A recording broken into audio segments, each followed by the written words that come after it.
je suis Christophe Mazel, entraîneur de la JDA Dijon Handball des filles professionnelles. Avant d'être entraîneur, c'est il y a longtemps, c'était au siècle dernier, donc j'étais étudiant, j'ai d'abord fait un DUT mais on s'en moque, ça n'a rien à voir. Et ensuite j'ai fait STAPS à Montpellier pendant 3 ans et après la dernière année j'ai fait à l'INSEP avant de devenir professeur de PS. Je précise que j'ai fait dans ma filière, j'ai fait plutôt à partir de la 3e année, je me suis orienté vers l'entraînement, le haut niveau, et non pas enseignement, mais j'ai quand même fait prof à la suite de ça. Donc ensuite j'ai enseigné pendant 6 ans tout en étant joueur professionnel de handball, je cumulais les deux. Alors ça c'est un long parcours parce qu'après avoir été joueur, j'ai arrêté de jouer quand j'avais 33 ans. J'étais déjà plus prof, j'avais intégré une autre filière professionnelle, mais je me suis mis en disponibilité pour être entraîneur. J'ai d'abord commencé par être entraîneur du centre de formation à Nîmes, puis l'équipe professionnelle de Nîmes pendant 5 ans, ensuite Istres pendant 6 ans, chez les garçons, j'étais entraîneur des garçons, en D1 toujours, et ensuite Créteil pendant 4 ans. Et à l'issue de mon contrat à Créteil, je suis arrivé ici. Dans la formation initiale d'abord à l'école, j'ai plutôt appris des compétences techniques. J'ai appris beaucoup de choses sur la physiologie, l'anatomie, la biomécanique dans un premier temps, les 2 premières années. La psychologie aussi, pas mal. Dans la filière enseignement, c'est plutôt les enfants dont on parle. Le développement, on s'adresse surtout à des jeunes scolarisés, alors que dans le métier de l'entraînement, on s'adresse à des joueurs de haut niveau. Il ne faut pas la même approche du sport. En tout cas, c'est plus l'éducation physique, c'est du sport.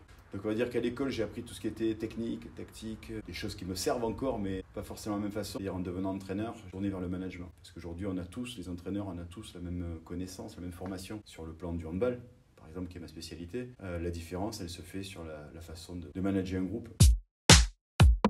Entraîneur principal de l'équipe professionnelle de la JDA, mon métier c'est d'entraîner, d'encadrer, de manager cette équipe, mais également de manager et de coordonner tous les intervenants, parce que je ne suis pas tout seul, je suis entraîneur principal, mais je ne suis pas tout seul, j'ai un adjoint, j'ai un assistant, j'ai un préparateur physique, un entraîneur des gardiens, un staff médical, donc il faut mettre tout ce beau monde en relation. J'ai un directeur sportif aussi, c'est beaucoup de choses, voilà, à la fois au niveau de l'encadrement et après au niveau des joueuses sur le terrain. Et tout c'est de préparer pour être le plus performant possible, se préparer à la compétition. J'ai un passé de joueur déjà, professionnel pendant 15 ans et ensuite je suis devenu entraîneur d'abord chez les jeunes centres de formation, ensuite chez les pros. Aujourd'hui je ne suis plus le même entraîneur qu'il y a 20 ans quand j'ai commencé, c'est évident. L'ambition c'est quand on est au haut niveau, c'est de toucher le très haut niveau. Donc l'ambition c'est de gagner quelque chose avec la JDA, jouer la Coupe d'Europe, puis gagner des titres. J'espère avec la JDA, le club a les ambitions pour ça, mais c'est pas la JDA, peut-être ailleurs. Enfin, moi j'ai l'ambition d'arriver à ça, j'espère que ce sera avec la JDA.